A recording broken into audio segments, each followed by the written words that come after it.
Inmediatamente después de los consejos de Pablo de caminar por el Espíritu en Gálatas 5:25, ahora Pablo está listo para dar algunos consejos prácticos a los Gálatas de cómo vivir el Evangelio en la iglesia.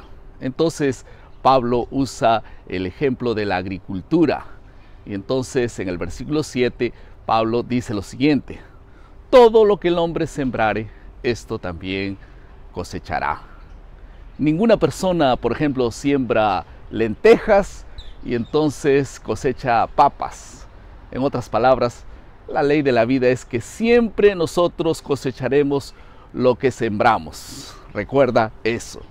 Ya estamos en la lección número 13 y el título de la lección es El Evangelio y la Iglesia, de Gálatas 6:1 al 10. Déjeme sentar aquí para hablar sobre este asunto. Estoy feliz de estar grabando este bosquejo aquí en Chile. Tocaremos dos asuntos específicamente en la lección de esta semana. Ejemplos concretos de vivir el Evangelio, de Gálatas 6:1 al 5. Y en segundo lugar, vivir el Evangelio delante del juicio, de Gálatas 6:6 al 10. Todo bien, entonces vamos al primer asunto. Ejemplos concretos de vivir el Evangelio, de Gálatas 6:1 al 5. Si nosotros damos una lectura a estos primeros versículos, nosotros encontramos algunas implicancias. Los Gálatas habían dejado la bondad y habían desarrollado ideas exageradas acerca de ellos mismos. Probablemente esto por causa de sus realizaciones espirituales, entre comillas, que eran superiores, del versículo 3. Y entonces habían comenzado a compararse unos con los otros. Y esto no es bueno nunca. Ahora Pablo demuestra en los versículos 1 al 5 que la primera y la mejor evidencia que el Espíritu Santo está con nosotros no es un asunto místico o alguna cosa, un sentimiento especial, es amor genuino por los demás. Ahora vamos a la primera amonestación práctica, que tiene que ver con aquellos creyentes que no habían hecho todo bien, aquellos que Pablo llama sorprendidos en alguna falta en el versículo 1 o alguna ofensa. No se refiere aquí a un pecado así intencional.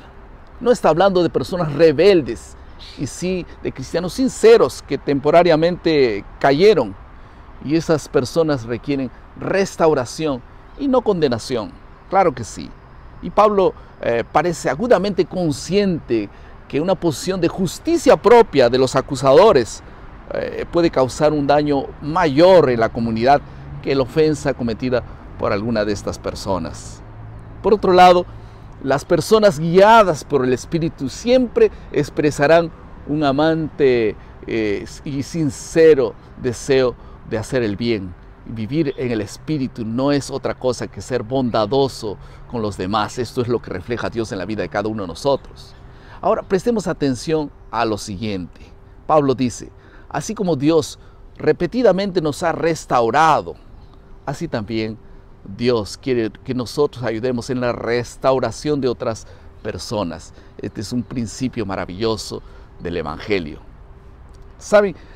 Si de alguna cosa nosotros debiéramos realmente estar felices o orgullosos, es estar poseídos por el Espíritu Santo. Esta jactancia consiste en dejar que Dios haga lo que nosotros no podemos hacer. Y finalmente, ¿en qué consiste llevar nuestra propia carga y al mismo tiempo llevar la carga de los demás? Esto está claramente en la lección esta semana. Existen para Pablo dos palabras griegas diferentes para la palabra carga. En primer lugar está en el versículo 2, varos, que significa una carga que aplasta, una carga pesada, una carga que debemos realmente nosotros ayudar a los demás a lo largo del sendero de la vida. Ojalá que sea así. Y en segundo lugar, nosotros vemos la palabra fortium del versículo 5, que también se puede traducir como carga, pero tiene un sentido diferente. Es como una mochila de un soldado o un niño en el vientre de su madre. Y esta carga no se puede dejar de lado. Es una responsabilidad personal, individual de cada uno de nosotros. Vamos ahora entonces al segundo asunto: vivir el Evangelio delante del juicio, de Gálatas 6:6 al 10. Los versículos 3 al 5 colocaron la idea de juicio en términos de un autoexamen y de llevar la carga propia. Ahora, en los versículos 7 y 8, Pablo dice, no erréis, Dios no se deja escarnecer, porque todo lo que el hombre sembrare, eso también él cosechará. En realidad es un llamado a los Gálatas a vivir según la carne o según el Espíritu. No puede haber una mezcla de ambos, o es uno o es el otro. Para eso Pablo usa el principio nuevamente de la agricultura sobre el acto de sembrar y cosechar. Lo que aprendemos aquí es que aquellos que recogen no son aquellos que deciden realmente lo que va a ocurrir con la siembra, porque la cosecha depende de lo que nosotros sembramos. Nuestra capacidad es importante tener, no nos podemos engañar, porque Dios sabe todas las cosas y necesitamos sembrar lo que nosotros queremos cosechar. Pablo también habla de sembrar en la carne. ¿Qué significa sembrar en la carne? Significa, en el contexto de Gálatas, que una vida egoísta, una vida apenas centrada en nosotros mismos, es vivir en la carne. Entonces, ¿qué significa vivir en el Espíritu?